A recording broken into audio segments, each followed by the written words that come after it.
ก็ผมก็คิดถึงเขามากครับเพราะว่าไม่ได้เจอกันแค่คืนเดียวก็คิดถึงแล้วครับเพราะปกติเนี่ยเราจะอยู่ด้วยกันตลอดครับแล้วผมรู้สึกว่าพอไม่มีเจนเล็กอยู่เนี่ยทำให้เหมือนชีวิตผมขาดหายอะไรไปครับที่เขาเข้ามากอดหลังจากที่เราได้ไปคุยกับพี่แดนมาใช่ไหมครับเราก็จะรู้เรื่องราวของพี่เจนมากขึ้นเห็นหลักฐานมากขึ้นเราก็รู้สึกว่าเราระแวงเราเข้ามาเรารู้สึกว่า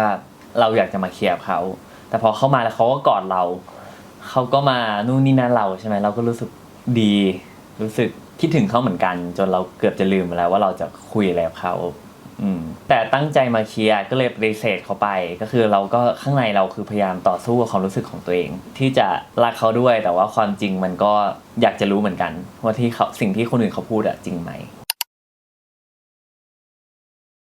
ก็รู้สึกไม่ไว้ใจจริงๆนั่นแหละรู้สึกค่อยๆถามเขาแต่เราก็ไม่ได้กล้าถามเขาตรงๆขนาดนั้นเราก็จะแบบพี่ไม่มีอะไรปิดบังเจนใช่ไหม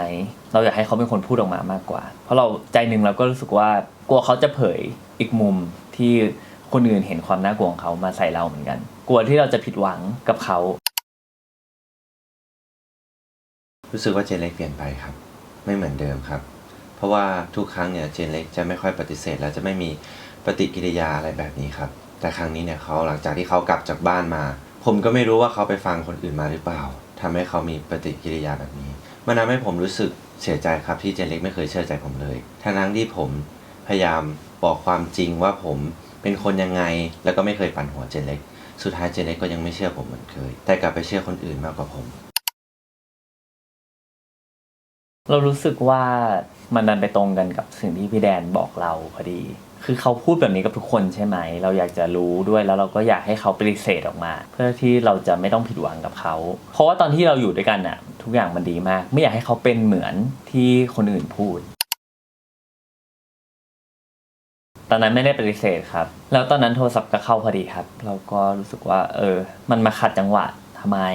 ที่เรากำลังจะเคลียร์กันเราก็คิดขึ้นมาได้ว่าเราตามเขาไปดูดีกว่าตามที่พี่แดนบอกเรามาว่าวันไหนถ้าเจนไม่เชื่อพี่ก็ลองไปดูให้เห็นกับตารู้สึกว่าเราไปดูให้เห็นกับตาดีกว่าเราก็เลย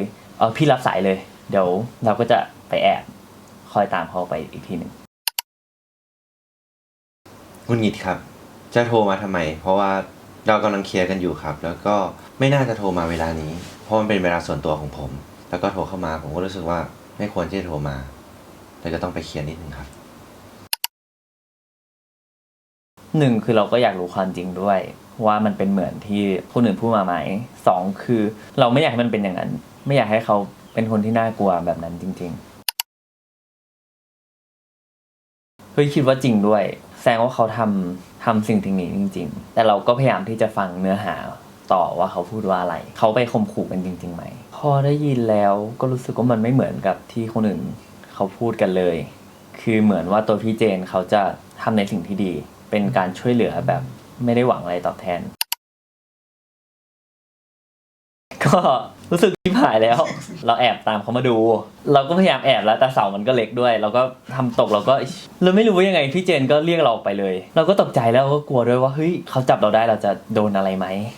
เพราะภาพที่เห็นที่เขาคุยกับแม็กซ์ใช่ไหมครับมันก็ดูน่ากลัวมากๆทีนี้พอเขาเรียกเราไปฟังว่าแม็กพูดว่าอะไรเขาก็พยายามให้แม็กเล่าข้อเท็จจริงให้เราฟังเราก็เริ่มรู้สึกเถียงกับตัวเองในใจแล้วว่าทำไมสิ่งที่พี่ทำที่พี่กับแม็กซ์บอกว่าดีอ่ะทำไมคนอื่นเขา